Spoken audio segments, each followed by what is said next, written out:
বন্ধুরা, কিছুদিন আগে ভারত পাকিস্তান সংঘর্ষে একটা অস্ত্রের নাম সবথেকে বেশি হাইলাইট হয়েছে, যেটা হলো S-400। ভারতে যার অফিসিয়ালি নাম হিন্দু দেবতা কৃষ্ণের চক্রের নাম অনুসারে সুদর্শন চক্র। এই অস্ত্র শুধু ভারত পাকিস্তান নয়, এটা সিরিয়ার গৃহযুদ্ধ, রাশিয়ার ইউক্রেনের যুদ্ধেও বড় ভূমিকা পালন করেছে। তাই বন্ধুরা, আজকে আমরা এই ভিডিওতে S-400 এর বিষয়ে একটু ভালোভাবে জানবো যে এটা কিভাবে কাজ করে এবং সেই বিষয়ে একটু ভালোভাবে জানার চেষ্টা করব। তাই ভিডিওটা সম্পূর্ণ অবশ্যই দেখুন। S-400 এটা রাশিয়ার তৈরি মাটি থেকে আকাশে নিক্ষেপ করা একটি মিসাইল সিস্টেম। S-400 কোনো ক্ষেপণাস্ত্র নয়, এটা দিয়ে শত্রুপক্ষের উপর কোনো হামলা চালানো হয় না। এটা হলো একটা ডিফেন্স সিস্টেম, বা বাংলায় বললে হয় প্রতিরক্ষা ব্যবস্থা। এটা দিয়ে শত্রুপক্ষ থেকে করা আকাশপথে কোনো হামলাকে আটকানো হয়। এটা একই সাথে শত্রুপক্ষ থেকে আসা কোনো যুদ্ধ বিমান, মিসাইল, ড্রোনকে আকাশে ধ্বংস করে দিতে সক্ষম হয়।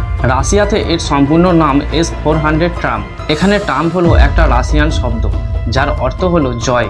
মানে সর্বোচ্চ 400 কিলোমিটার দূর থেকেই আকাশপথে আসা কোনো যুদ্ধ বিমান, ক্রুজ মিসাইল, ব্লাস্টিং মিসাইল ইত্যাদিকে আকাশপথেই ধ্বংস করে দিতে সক্ষম হয়। এর মধ্যে মেন তিনটি জিনিস রয়েছে: কমান্ড ইউনিট, রাডার এবং লঞ্চ ইউনিট। রাডারের মধ্যেও আবার দু রকমের রাডার থাকে। এটা হলো ফায়ার কন্ট্রোল রাডার, যার রেঞ্জ 600 কিলোমিটার।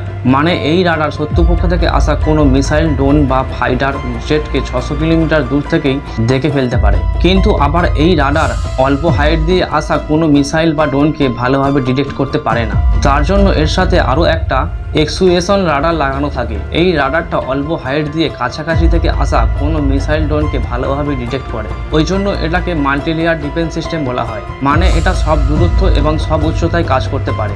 এই মেন তিনটে জিনিস মিলিয়ে একটা S-400 ডিফেন্স সিস্টেম কাজ করে। আর এই তিনটে জিনিসকে মিলিয়ে একটা ব্যাটারি বলা হয়। ভারতের কাছে এই মুহূর্তে এরকম S-400 5টা ব্যাটারি রয়েছে। আর এই তিনটে ইউনিট মিলে একসাথে কাজ করলেও এই তিনটে ইউনিটকে কিন্তু একসাথে একই জায়গায় রাখা হয় না। এই তিনটে ইউনিটকে একে অপরের থেকে 100 মিটার থেকেও 1 কিলোমিটার অথবা কখনো কখনো তার থেকেও বেশি দূরত্বে রাখা হয়।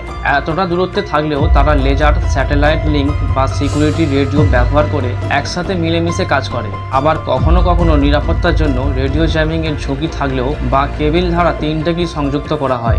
এই তিনটে ইউনিটকে একসাথে না রেখে এতটা দূরত্বে রাখার পিছনে আসল কারণ হলো, কোনো মতে শত্রুপক্ষ এটাকে ধ্বংস করতে সক্ষম হলে তাহলে তারা তিনটে ইউনিটকে একসাথে ধ্বংস করতে পারবে না, যার ফলে ক্ষতির পরিমাণটা অনেকটা কম হবে। আর এই তিনটি ইউনিটকে যে কোনো জায়গায় যে কোনো সময় পরিবহন করে নিয়ে যাওয়ার জন্য ইয়ামস কোম্পানির হেভিওয়েট মিলিটারি ট্রাকের উপরে মাউন্ট করা হয়। এই ট্রাকগুলোতে ভিট ডিজেল ইঞ্জিন থাকে এবং এই ইঞ্জিন 400 থেকে 600 হর্স পাওয়ার পর্যন্ত পাওয়ার প্রডিউস করতে পারে। আর এই ট্রাকগুলো সাধারণ ট্রাকের মতো নয়। এই ট্রাকগুলোতে 6x6 অথবা 8x8 ড্রাইভ সিস্টেম ব্যবহার করা হয়। তাই এই জন্য S-400 ইউনিটগুলোকে যে কোনো জায়গায় পরিবহন করে নিয়ে যাওয়া সম্ভব। আর এই তিনটি ইউনিটকে মাত্র 5 মিনিটের মধ্যে সেট করে নেওয়া যায়। তো চলুন এবার একটু সংক্ষেপে জেনে নেওয়া যাক এটা কিভাবে কাজ করে। এর প্রথম কাজের শুরুটা হয় রাডার থেকে। ধরুন শত্রুপক্ষ থেকে কোনো মিসাইল বা যুদ্ধ বিমান এর দিকে ধেয়ে আসছে, সবার প্রথমে সেটা রাডার শনাক্ত করে। আর এই রাডারের সর্বোচ্চ রেঞ্জ আমি বলেছিলাম 600 কিলোমিটার।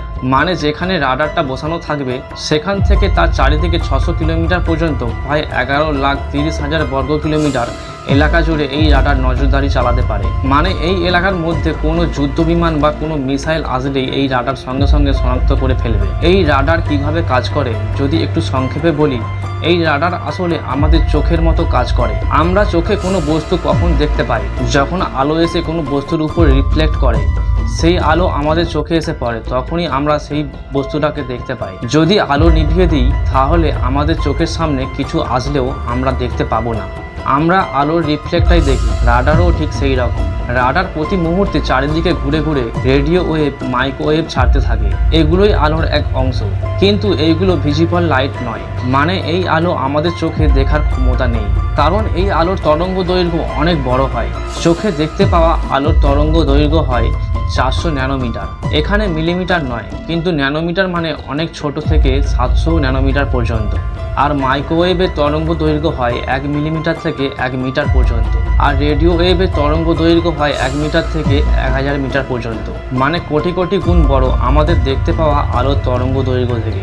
তাই এইগুলো আলো হলেও আমরা এই আলো চোখে দেখতে পাই না, কিন্তু এইগুলোকে মেশিন দ্বারা ডিটেক্ট করা যায়।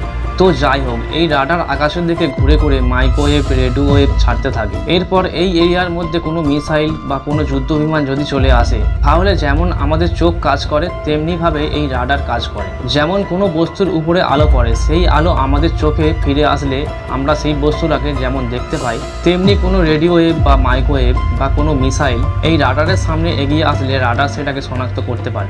মানে রাডারকে এক প্রকার মেশিনের চোখ বলা হয়। মানে আমাদের যেমন চোখে দেখার জন্য সাধারণ আলোর প্রয়োজন হয়, ঠিক তেমন এই রাডারগুলোকে দেখার জন্য মাইক্রোওয়েভ বা রেডিও ওয়েভের প্রয়োজন হয়। আর এই S-400 একসাথে 300টারও বেশি টার্গেটকে ডিটেক্ট করতে পারে। তো যাই হোক, এই রাডার আকাশে এমন কিছু সন্দেহজনক দেখতে পেলে সেই তথ্যটা সঙ্গে সঙ্গে পাঠিয়ে দেয় কমান্ডো অ্যান্ড কন্ট্রোল ইউনিটের কাছে।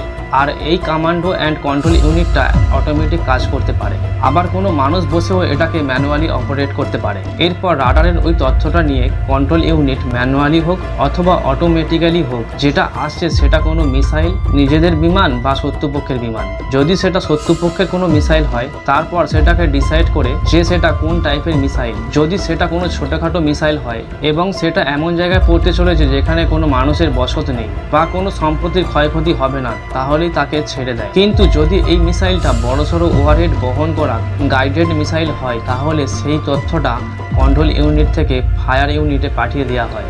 এরপর তার ক্ষমতা অনুযায়ী ফায়ার ইউনিট থেকে একটা মিসাইল লঞ্চ করা হয়, আর সেই মিসাইলটা দ্রুত আকাশে উড়ে গিয়ে তার কাছে গিয়ে নিজেই ব্লাস্ট হয়ে যায়। আর যেই কারণে সাথে সাথে যে মিসাইলটা আসছিল সেটাও আকাশে ব্লাস্ট হয়ে যায়। তার কিছু ছোটোখাটো টুকরো মাটিতে এসে পড়ে, তাই মাটিতে থাকা কোনো মানুষ বা কোনো সম্পত্তির ক্ষয়ক্ষতি হয় না। এই S-400-এর একটা ব্যাটারিতে 8টি করে লঞ্চ ইউনিট থাকে, আর একটি লঞ্চ ইউনিটে 4টি করে টিউব থাকে, আর যার মধ্যে 4টি করে মিসাইল থাকে। মানে টোটাল একটি ব্যাটারিতে 32টি মিসাইল থাকে, কিন্তু তার ক্ষমতা অনুযায়ী মিসাইল ছাড়া হয়। এই কথাটা আমি এই জন্যই বলছি, ওই 32টা মিসাইল একই রকমের মিসাইল থাকে না, এর মধ্যে 4-5 রকমের মিসাইল থাকে। কারণ 200 টাকার জিনিস দিয়ে তো 20,000 টাকার জিনিস ধ্বংস করে লাভ নেই। তাই এখানে দামি, কম দামি, শর্ট রেঞ্জ, লং রেঞ্জ সব রকমের মিসাইল রাখা হয়। টার্গেট যদি ছোট কোনো ড্রোন বা কম দামি কোনো মিসাইল হয়, তাহলে সেটাকে ছোট কোনো শর্ট রেঞ্জের কম দামি মিসাইল দিয়েই ধ্বংস করা হয়। আর যদি বড় সড়ো কোনো মিসাইল হয়, তাহলে লং রেঞ্জের বড় কোনো মিসাইল দিয়ে এটিকে ধ্বংস করা হয়। এর মধ্যে সবথেকে লং রেঞ্জের এবং সবথেকে দামি মিসাইল হলো 40 ইঞ্চি। এর সর্বোচ্চ স্পিড হলো 17,000 কিলোমিটার প্রতি ঘন্টা এবং সর্বোচ্চ রেঞ্জ হলো 400 কিলোমিটার। আর এই মিসাইলটার জন্যই S-400 কথাটা ব্যবহার করা হয়েছে। তো বন্ধুরা, আশা করছি এই বিষয়টা আপনি বুঝতে পেরেছেন। ভিডিওটা কেমন লাগলো অবশ্যই কমেন্টে জানাবেন, এবং ভিডিওটি ভালো লাগলে বন্ধুদের সঙ্গে অবশ্যই শেয়ার করবেন। ততক্ষণের জন্য ভালো থাকবেন, সুস্থ থাকবেন। পরের ভিডিওতে আবার দেখা হবে।